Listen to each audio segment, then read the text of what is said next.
Vermont's independent senator and member of the Senate Energy and Natural Resources Committee, Bernie Sanders. Senator Sanders, thanks for joining me on a busy day on Capitol Hill. Yep. Let's start first with the Keystone vote. Which way is this going to go? Well, let me break the suspense for you, Alex. I certainly am not going to be voting for this disastrous project. Look, the scientific community is virtually unanimous in telling us that climate change is real. It is already causing devastating problems. And if we don't transform our energy system away from fossil fuel to energy efficiency and sustainable energy, the planet that we leave our children and our grandchildren is going to be a lot less habitable than the one that we have enjoyed. This really is a no-brainer. To go forward and accelerate the drilling of some of the dirtiest oil in the world to make the climate change situation even worse is completely unimaginable. Well, are you disappointed at the way one of your Democratic colleagues, Senator Mary Landrieu, has gone after this with a guns-blazing approach? Look, Mary Landrieu is a very effective representative of the state of Louisiana. And for the people in Louisiana, they think this is a good idea. I hope Mary wins her election, but this is a bad idea. If by some chance there are 60 votes to pass this today, I hope very much the president will defeat it, will veto it.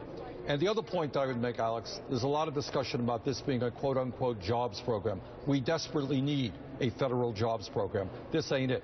This is 50 permanent jobs and several thousand two-year or less construction jobs. What we need to do is create millions of decent-paying jobs, rebuilding our crumbling infrastructure, our bridges and our roads. That's what we need to do, not this Keystone XL pipeline. Senator Sanders, it remains a question as to whether the president will veto this if it actually does gain passage in the Senate. And some folks are saying, listen, there is a raft of really meaningful, important, environmentally friendly legislation or rules coming down from the EPA. Republicans have control of the upper chamber. They will try and unwind all of that progress.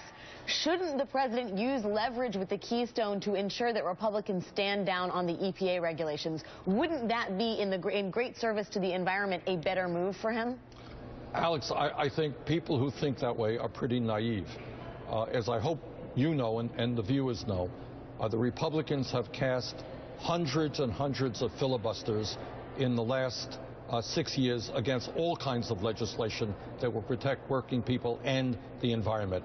I have zero reason to doubt that no matter what the president does on Keystone, and I certainly hope he vetoes this if it gets passed, they will continue to go against the EPA, continue to represent the big oil and the big energy companies against the needs of the American people and our environment.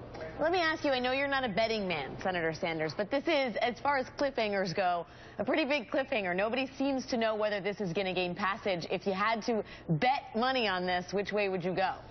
I think it's very, very close, and that decision may not have been made even up to this moment. I think they probably have 59 votes. I think they're desperately looking for a 60th vote. If they get it, again, I hope the president vetoes it.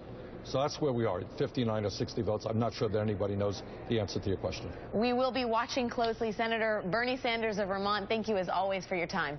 Thank you. Joining me now is senior writer for political